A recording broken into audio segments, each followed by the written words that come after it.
चाहे वह कोई सा भी वक्त हो, कोई सा भी समय हो, कोई सा भी युग और काल हो, चाहे वह कोई सा भी दौर या माहौल हो, चाहे वह भूतकाल हो या वर्तमान काल हो या फिर भविष्य काल हो, चाहे वह कोई भी काल क्यों ना हो, क्योंकि यीशु मसीह हर युग का, हर दौर का, हर समय का, आदि और अनादि काल और अंतिम और भविष्य काल का प्रभु है। हो सकता है कि समय बदल जाए, दौर बदल जाए, अर्थव्यवस्था और टेक्नोलॉजी बदल जाए, तौर तरीके बदल जाएं, चाहे कुछ भी क्यों ना बदल जाए और चाहे कुछ भी क्यों ना आ जाए, लेकिन यीशु मसीह और उसका वचन कभी भी नहीं बदलता, क्योंकि सारी विषय वस्तु उसी के द्वारा उत्पन्न हुई है, यीशु मसीह के द्वारा ही सृजी गई है और सब कुछ उसी के अधीन है। और जिस प्रकार परमेश्वर का वचन बिना किसी संदेह के, बिना किसी संकोच के साफ और स्पष्ट शब्दों में कहता है, इब्रानियों की पुस्तक 13 अध्याय उसके 8 पद में, इब्रानियों की पुस्तक 13 अध्याय उसके 8 पद में लिखा है कि यीशु मसीह कल और आज और युगानुयुग एक सा है।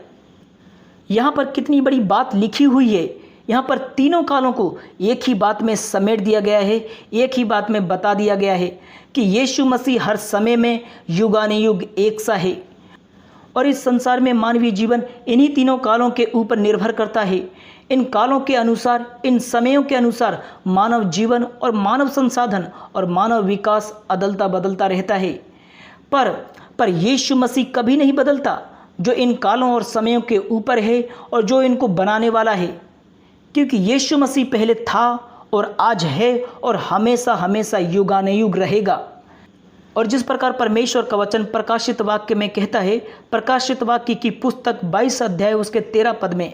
प्रकाशित वाक्य की पुस्तक 22 अध्याय उसके 13 पद में कहता है कि मैं अल्फा और ओमेगा,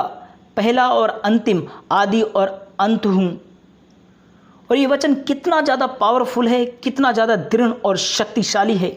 और जो हमारे विश्वास को दृढ़ और मजबूत करता है। हो सकता है कि दुनिया की सारी विषय वस्तु बदल जाएंगी, सब कुछ परिवर्तन हो जाएगा, एक समय काल आएगा और चला जाएगा, सब कुछ उथल पुथल हो जाएगा, पर लेकिन यीशु मसीह और उसका वचन हमेशा हमेशा बना रहेगा, क्योंकि सब कुछ मसीह और उसके वचन से उत्पन्न हुआ है और सब कुछ उसके वचन से है। और क्योंकि यीशु मसीह का वचन हर काल में, हर युग में, दुनिया के अंत तक और इस दुनिया के बाद भी स्थिर और सदा स्थिर रहेगा, क्योंकि इस दुनिया को बनाने वाला, इस दुनिया को रचने वाला केवल और केवल यहोवा परमेश्वर है। और जो कुछ भी प्रभु के वचन से है वो सब कुछ स्थिर और दृढ़ रहेगा। और क्या है उसके वचन से? और उसके वचन से ये है कि ये सारी विषय वस्तु और ये सारी दुनिया और सारी मानव जाति उसके वचन से है, और देखी और अनदेखी भी वस्तुएं उसके वचन से है, यीशु मसीह से है। और साथ ही साथ दुनिया में जो कुछ भी हो रहा है और जो कुछ होने वाला है वो सब कुछ परमेश्वर के वचन में पहले से लिखा हुआ है। और इन अंत के दिनों में संसार में होने वाली घटनाओं से, संसार में होने वाली बातों से और संसार में होने वाले परिवर्तन से हमें घबराने की ज़रूरत नहीं, क्योंकि कुछ भी वचन से बाहर नहीं और ना कुछ भी वचन के बाहर होगा, क्योंकि सब कुछ वचन के अंतर्गत में है, वचन में है। और सब कुछ परमेश्वर के वचन के अनुसार होगा, जैसा कि परमेश्वर के वचन में लिखा है। और फिर जिस प्रकार से परमेश्वर का वचन आगे यशायाह की पुस्तक 46 अध्याय के उसके 10 पद में कहता है, मैं तो अंत की बात आदि से और प्राचीन काल से उस बात को बताता आया हूँ जो अब तक नहीं हुई। मैं कहता हूँ मेरी युक्ति स्थिर रहेगी और मैं अपनी इच्छा को पूरी करूँगा। और परमेश्वर ही है जो पूरी रीति से आदि और अंत को पूरी तरह से जानता है, क्योंकि आदि और अंत को बनाने वाला परमेश्वर ही है और वही इन बातों के ऊपर प्रभुता करता है। और उसकी युक्ति उसके वचन के अनुसार हमेशा हमेशा स्थिर और अटल रहती है और रहेगी, क्योंकि वही आदि और अंत है, वही युगानुयुग एक सा है। और हमें किसी भी बात से और किसी भी चीज़ से या फिर किसी भी विषय वस्तु से डरने की ज़रूरत नहीं, क्योंकि हमारा भविष्य हमें मालूम है कि हमारा भूतकाल या पास्ट कैसा था और वर्तमान कैसा है और भविष्य कैसा होगा, क्योंकि इन सारे कालों को बनाने वाला, सारे समयों को बनाने वाला स्वयं प्रभु परमेश्वर, प्रभु यीशु मसीह हमारे साथ है। और उसने बिना कुछ छुपाए हुए हमें अपने वचनों में साफ साफ बता दिया है कि क्या था और क्या है और क्या होने वाला है। और इन सभी समयों में, इन सभी कालों में प्रभु यीशु मसीह हमारे साथ है, जो कभी नहीं बदलता, क्योंकि यीशु मसीह अटल है और उसका वचन अटल है। और हम इस संसार में देख सकते हैं कि संसार में जो कुछ भी है सब कुछ अस्थिर है, क्षण भर के लिए है, लेकिन यीशु मसीह और उसके वचन का साथ हमारे लिए हमेशा हमेशा और युगानुयुग के लिए है। और ये हमारे परमेश्वर प्रभु यीशु मसीह का वायदा है, जो हमें सशक्त और दृढ़ और स्थिर और अटल करता है। और यदि हम इन बातों पर स्थिर और अटल नहीं रहते और हमारा पूरा आसरा और विश्वास मसीह पर नहीं है, तो फिर हम चूक सकते हैं। और जिस प्रकार यशायाह की पुस्तक 7 अध्याय के उसके 9 वचन में कहता है, यदि तुम लोग इस बात की प्रतीति ना करो तो निश्चय तुम स्थिर ना रहोगे।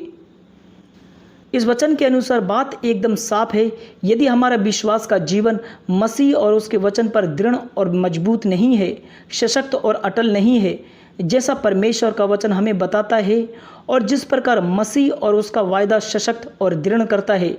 जीवन के हर एक क्षेत्र में, हर एक समय में, तो फिर हमें अविश्वास और अस्थिरता में और साथ ही साथ शंका और डर में जीने की ज़रूरत नहीं। और जैसा कि आज बहुतों का विश्वास का जीवन ठंडा पड़ गया है, वे लोग जो कभी विश्वास की नज़रों से देखते थे और विश्वास से चलते थे और उस चट्टान पर विश्वास करते थे जो कभी नहीं बदलती, यानी कि प्रभु यीशु मसीह पर,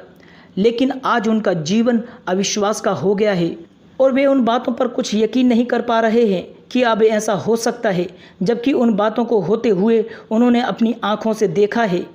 और साथ ही साथ जबकि प्रभु का वचन साफ और स्पष्ट शब्दों में कहता है कि यीशु मसीह कभी नहीं बदलता और ना उसका वचन, वो हमेशा हमेशा युगानुयुग स्थिर, दृढ़ और अटल रहता है। सिर्फ बदलते तो हम हैं और हमारा विश्वास हम मसीह से ज़्यादा और उसके वचनों से ज़्यादा संसार और संसार की बातों पर विश्वास करने लगते हैं, जिसके कारण हमारा मसीह जीवन अस्थिर और अविश्वास से और साथ ही साथ असफलता से भर जाता है, क्योंकि हम संसार की क्षण भर की दृश्य भरी बातों पर ज़्यादा विश्वास करते हैं और ना उस चट्टान पर जो हमेशा हमेशा स्थिर और दृढ़ और अटल रहती है, यानी कि प्रभु यीशु मसीह। और इस बात पर विशेष ध्यान दें, जब हर वक्त, हर समय और हर युग हमारे प्रभु यीशु मसीह के नियंत्रण में है, उसके अधिकार में है, तो फिर हमें डरने और घबराने की ज़रूरत नहीं। चाहे वह कोई सा भी बुरा वक्त हो या फिर बुरा समय हो, चाहे कुछ भी क्यों ना हो, ये सब बातें हमारा कुछ नहीं कर सकती, क्योंकि समय और युग को बनाने वाला स्वयं प्रभु यीशु मसीह हमारे साथ है, जो हर समय में, हर युग में हमारे साथ युगानुयुग एक सा है।